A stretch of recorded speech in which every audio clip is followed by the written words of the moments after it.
Selamat pagi, Shalom Bapak Ibu. Saya mau membuat video yang sangat singkat saja, tidak usah panjang-panjang, karena banyaknya orang yang menanyakan kepada saya tentang banyaknya fenomena yang terjadi di akhir ini.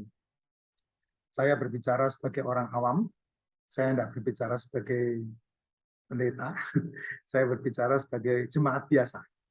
Saya mau membuat Anda bisa berpikir dengan nalar sendiri, cara berpikir sendiri, yaitu tentang apa yang terjadi dengan fenomena-fenomena yang ada di sekeliling kita. Ingat baik-baik, Tuhan sudah bilang bahwa di akhir zaman itu banyak orang yang mengaku menjadi nabi, banyak orang yang mengaku menjadi uh, orang yang bisa membuat mujizat dan tanda-tanda. Nah, yang hebatnya adalah semua yang berhubungan dengan itu hampir bisa dipastikan tidak terbukti. Nah, Anda sudah menjalani kehidupan menjadi orang Kristen berapa tahun, Anda sudah tahu semua itu ya. Nah, yang paling sering ditanyakan kepada saya adalah tentang apa yang disebut sebagai bahasa roh, yang seringkali kita bisa dengar di gereja-gereja beraliran Pentakosta, karismatik, itu menjadi sebuah menjadi sebuah ya seperti sesuatu yang disengaja, sehingga kalau enggak berbahasa roh dibilang enggak rohani, kalau enggak berbahasa roh dibilang eh, belum kepenuhan Roh Kudus, tidak dipakai Roh Kudus dan sebagainya. Tapi anehnya bahasa roh itu menjadi sebuah komoditas. Sandal lawas, kuraba, lama, dan sebagainya. Ya, bahasa itu yang diungkap terus. Saya melihat dengan logika saja, teman-teman, silakan Anda setuju, boleh, enggak juga enggak apa-apa. Pentakosta itu terjadi satu kali, yaitu tentang pencurahan Roh Kudus. Alkitab tidak pernah berbicara tentang pencurahan Roh Kudus untuk Pentakosta kedua, ketiga, kelima, ke-10, tidak ada. Pentakosta itu hanya satu kali. Demikian juga dengan kematian Yesus, itu hanya satu kali.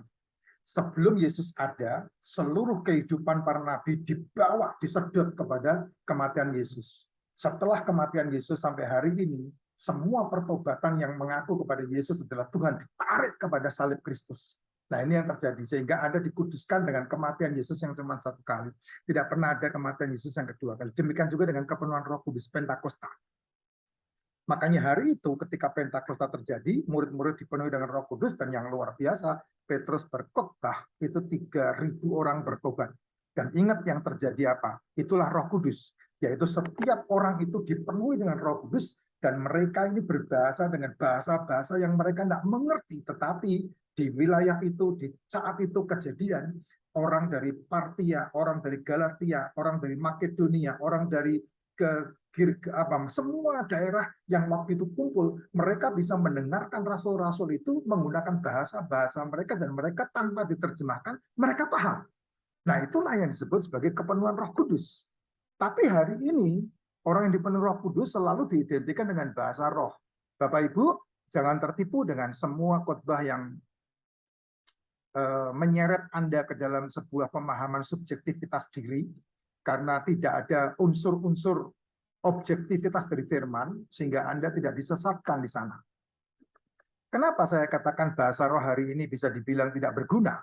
Karena Alkitab sudah diterjemahkan ke seluruh bahasa manusia di dunia ini.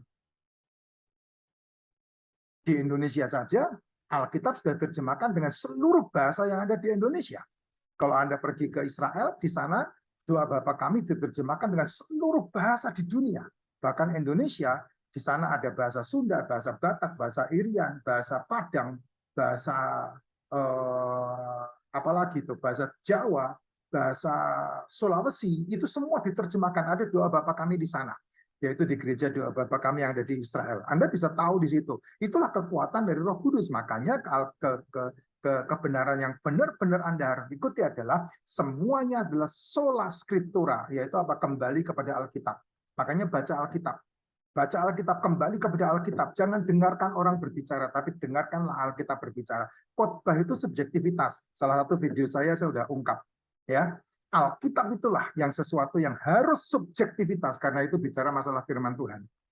Sehingga ketika saya menerjemahkan Alkitab dalam khotbah, maka tidak boleh menyimpang atau memanfaatkan atau menjadikan Alkitab menjadi sebuah komoditas untuk mencari keuntungan sendiri. Nah, jadi teman-teman yang tidak berbahasa roh, jangan berkecil hati, tidak ada gunanya Anda berkecil hati, di surga nanti tidak ada sandal lama, tidak ada kuraba-raba lama-lama, tidak ada juga bahasa rata-rata, tidak ada. Yang ada adalah Anda dikasih bahasa baru oleh Tuhan, sehingga Anda bisa mengerti apa maksud Tuhan dalam kehidupan Anda. Yang sekarang Anda masih hidup bersama dengan saya, kuasailah Alkitab. Baca Alkitab. Biarkan dia menjadi rema dalam kehidupan Anda. Dan bagaimana Alkitab bisa menjadi rema? Yaitu ketika Anda baca, dan Anda menjadi pelaku di dalamnya.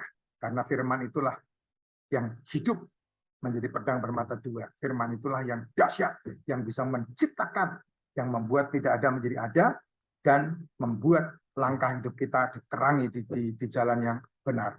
Oleh sebab itu, Bapak Ibu, jangan berkecil hati. Ya, percaya kepada Tuhan Yesus Kristus, dan teruslah memuji Dia dalam syukur, dengan ucapan syukur, dan muliakan Dia dalam kehidupan Anda masing-masing. Sukses buat kita semua.